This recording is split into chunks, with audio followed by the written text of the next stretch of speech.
Hello guys, welcome back to my channel PK coaching centre English. Guys, आज हम आपको UP board के class 12 की सेकंड पोएम पढ़ाने वाले हैं।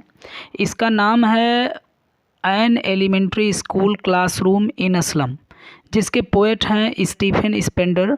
गाइस, इसके पहले हम आपको first lesson my mother eight 66 का हिंदी एक्सप्लेनेशन आपको बताया है। अगर आपने वो वीडियो नहीं देखा है तो मेरे चैनल की प्लेलिस्ट में जा कर के देख सकते हैं। तो इस चैप्टर का नाम क्या है? An elementary school classroom in slum. An elementary school classroom in a slum. जैसा कि इस पाठ के नाम से ही पता चलता है कि यहाँ के स्लम एरिया के स्कूल के बच्चों की बात हो रही है। और स्लम का मतलब क्या होता है? स्लम का मतलब क्या होता है? जैसा कि आपने देखा होगा कि बड़े बड़े शहरों में भले ही आपको बड़ी बड़ी बिल्डिंगें देखने को मिलती हैं और वहाँ पे बहुत ही अमीर लोग भी रहते हैं, लेकिन उन्हीं के बीच में कुछ ऐसी भी जगह होती है जहाँ पे बहुत ही ज़्यादा गरीब लोग भी रहते हैं और जिसको हम स्लम एरिया कहते हैं। वहाँ पर बहुत गंदा वातावरण भी होता है और वो लोग झोपड़पट्टी यानी झुग्गियों में, छोटी छोटी झुग्गियों में रहते हैं और वहाँ बहुत गंदा वातावरण भी होता है। तो पोएट यहाँ बच्चों की माइजरेबल कंडीशन के बारे में बताना चाहता है। तो चलिए इस पोएम की हम शुरुआत करेंगे। पोएम यहाँ से शुरू होती है। Far far from gusty wave the children faces like rootless weeds the hair torn round their pallor. Far far, far far यहाँ दो बार यूज हुआ है तो यानी बहुत दूर हो जाएगा। फार का मतलब होता है दूर, लेकिन यहाँ पे बहुत दूर हो जाएगा अर्थ। तो far far from gusty waves. Gusty waves, gusty माने तेज, वेव्स माने लहरों से। तो तेज लहरों का तात्पर्य ऊर्जा से है। दीज चिल्ड्रन फेसेस, इन बच्चों के चेहरे से जो ऊर्जा है वो बहुत दूर है। इन बच्चों के चेहरे से ऊर्जा बहुत दूर है। लाइक रूटलेस वीड्स, यानी कि जड़ विहीन घासों की तरह। रूटलेस माने जड़ विहीन अर्थात उखड़ी हुई, वीड्स माने घास, तो जड़ विहीन घासों की तरह। द हेयर टॉर्न, हेयर माने बाल, टॉर्न माने बिखरे हुए हैं, राउंड दियर पैलर, उनके पीले चेहरे से। पैलर माने होता है पीले चेहरे से। तो उनके पीले चेहरे से बाल जो हैं उखड़ी हुई घास की तरह क्या है, चारों ओर बिखरे हुए हैं। The tall girl with her weighed down head, यहाँ पर कवि एक लंबी लड़की के बारे में बता रहा है कि द टाल गर्ल यानी एक लंबी लड़की, with her weighed down head, अपने सिर को वेट डाउन, वेट माने होता है भार से या वजन से, सिर को क्या है झुकाई हुई है। यहाँ वेट डाउन का भावार्थ किससे होगा? वेट डाउन का मतलब होता है उदासी से।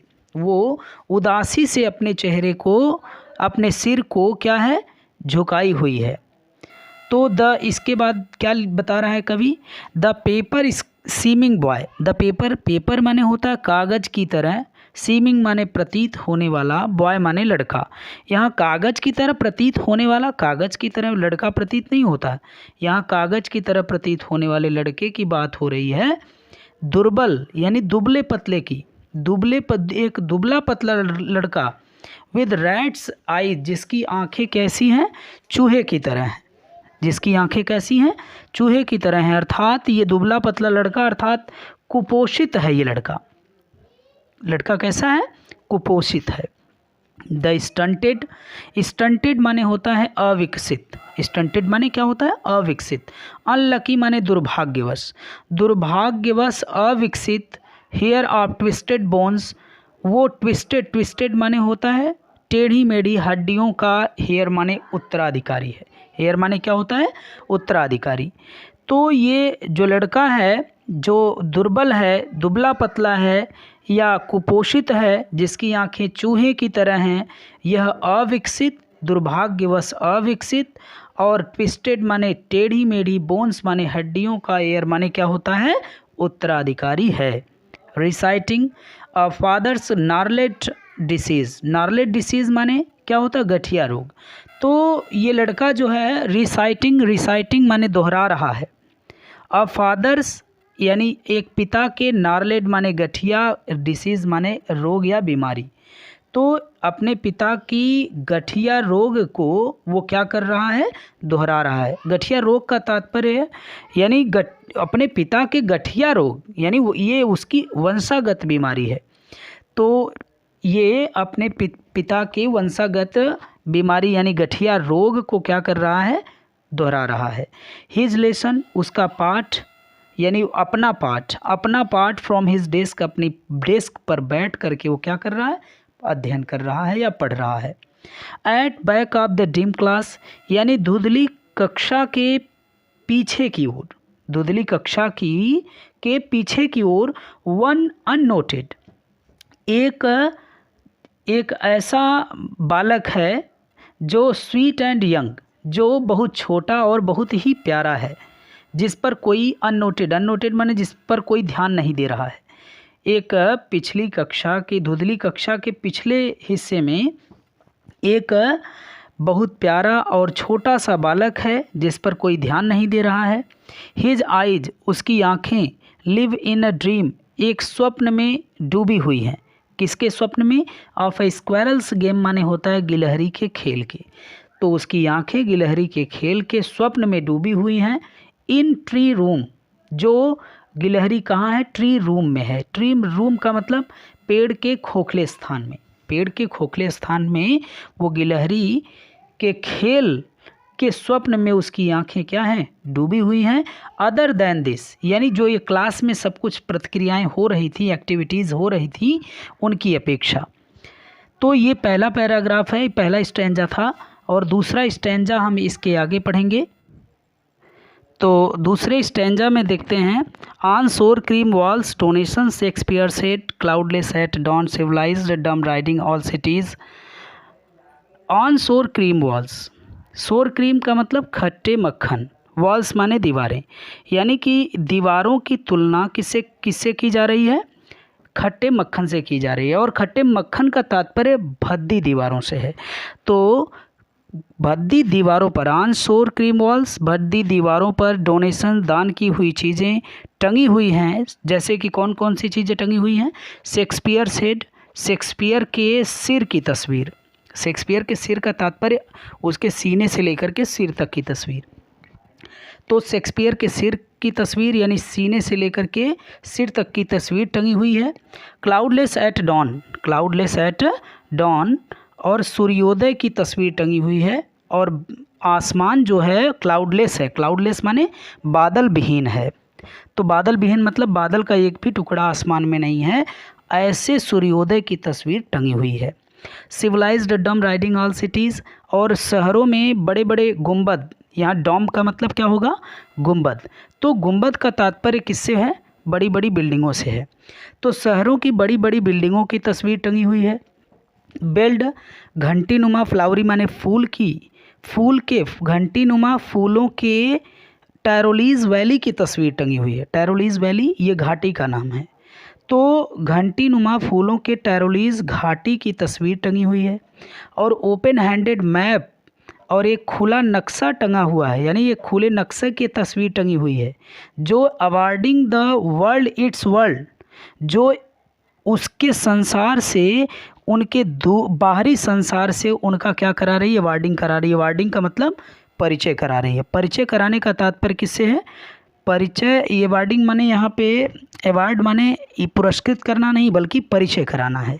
तो एक खुले हुए नक्शे की तस्वीर जो उनके इस संसार से बाहरी संसार का क्या करा रही है, परिचय करा रही है। एंड यट और फिर भी, फॉर दीज चिल्ड्रन इन बच्चों के लिए, दीज विंडोज़ ये खिड़कियाँ ही, not this map their world, their world उनका संसार है, नॉट दिस मैप न कि ये नक्शे, फिर भी इन बच्चों के लिए खिड़कियां ही उनका संसार हैं, न कि ये नक्शे। वेयर माने जहां, ऑल दियर फ्यूचर जहां उनके भविष्य, पेंटेड विद द फॉग कोहरे से क्या हैं, पुते हुए हैं, यानी जहाँ पर इनके सारे भविष्य यानी इनके जीवन के जो भविष्य हैं कोहरे से पुते हुए हैं, अर्थात इनका जो जीवन है वो उज्जवल नहीं बल्कि धुंधला है। उनका जीवन कैसा है, उज्जवल नहीं बल्कि a narrow street sealed in with a lead sky. A narrow street उनकी संकुचित गलियां, सील्ड सील्ड माने बंद हैं, in with a lead sky नीले आसमान से, यानी कि नीले आसमान से, या लीड माने यहाँ पे धूसर होगा, तो वही धूसर यानी नीले आसमान से संकुचित गलियां उनकी क्या हैं, पैक्ड है, पैक्ड यानी बंद है। और far far from rivers, capes and stars of words, और ये नदियाँ, केप्स अंतरीप, अंतरीप यानी टापू, टापू वाले स्थान, तो एंड स्टार्स ऑफ वर्ड्स और अच्छी चीज़ें, स्टार्स ऑफ वर्ड्स माने अच्छे शब्द यानी तारों वाले शब्द या शब्दों के तारे यानी अच्छी चीज़ें। तो ये नदियाँ, अंतरीप यानी टापू और अच्छी चीज़ें इनसे क्या हैं, बहुत दूर हैं, इन बच्चों से क्या हैं, बहुत दूर हैं। तो अगले स्टेंजा में देखेंगे, surely Shakespeare is wicked. Surely माने निश्चित रूप से, शेक्सपियर इज़ विक्ड, विक्ड माने दुष्ट या बेकार। तो उन बच्चों के लिए शेक्सपियर क्या है, दुष्ट या बेकार है, यानी पढ़े लोगों के लिए शेक्सपियर महत्वपूर्ण हो सकता है, लेकिन इन बच्चों के लिए शेक्सपियर महत्वहीन है यानी बेकार है। The map a bad example, ये जो नक्शा है ये एक उनके लिए, उन बच्चों के लिए एक बुरा उदाहरण है। विद शिप्स, जिसमें क्या क्या चीज़ें हैं, विद शिप्स जिसमें जहाज़ें हैं, एंड सन, सन माने चकाचौंध वाली चीज़ें, यहाँ सन माने सूर्य नहीं बल्कि चकाचौंध होगा, तो जहाँ पर जहाज़ें और चकाचौंध वाली चीज़ें, एंड लव और प्रेम, ये सब चीज़ें टेम्पटिंग माने आकर्षित करती हैं, देम माने उन बच्चों को, टू स्टील माने चोरी करने के लिए। तो ये सब चीज़ें यानी कौन कौन सी चीज़ें, जहाज यानी जलयान, और चकाचौंध वाली चीज़ें, प्रेम, प्रेम, ये सभी चीज़ें उनको चोरी करने के लिए प्रेरित करती हैं या उकसाती हैं या आकर्षित करती हैं। फॉर लाइफ्स, फॉर लाइफ्स माने जीवन, उनके जो जीवन हैं, दैट स्लीली टर्न, स्लीली टर्न माने उन्हीं इर्द गिर्द घूम रहे हैं, स्लीली टर्न माने इर्द गिर्द या आसपास ही घूम रहे हैं। इन दियर क्रैम्प्ड होल्स, कहाँ, क्रैम्प्ड होल्स माने वही झुग्गियों के, उनकी झुग्गियों या झोपड़पट्टियों के आसपास ही उनके जीवन क्या हैं, घूम रहे हैं।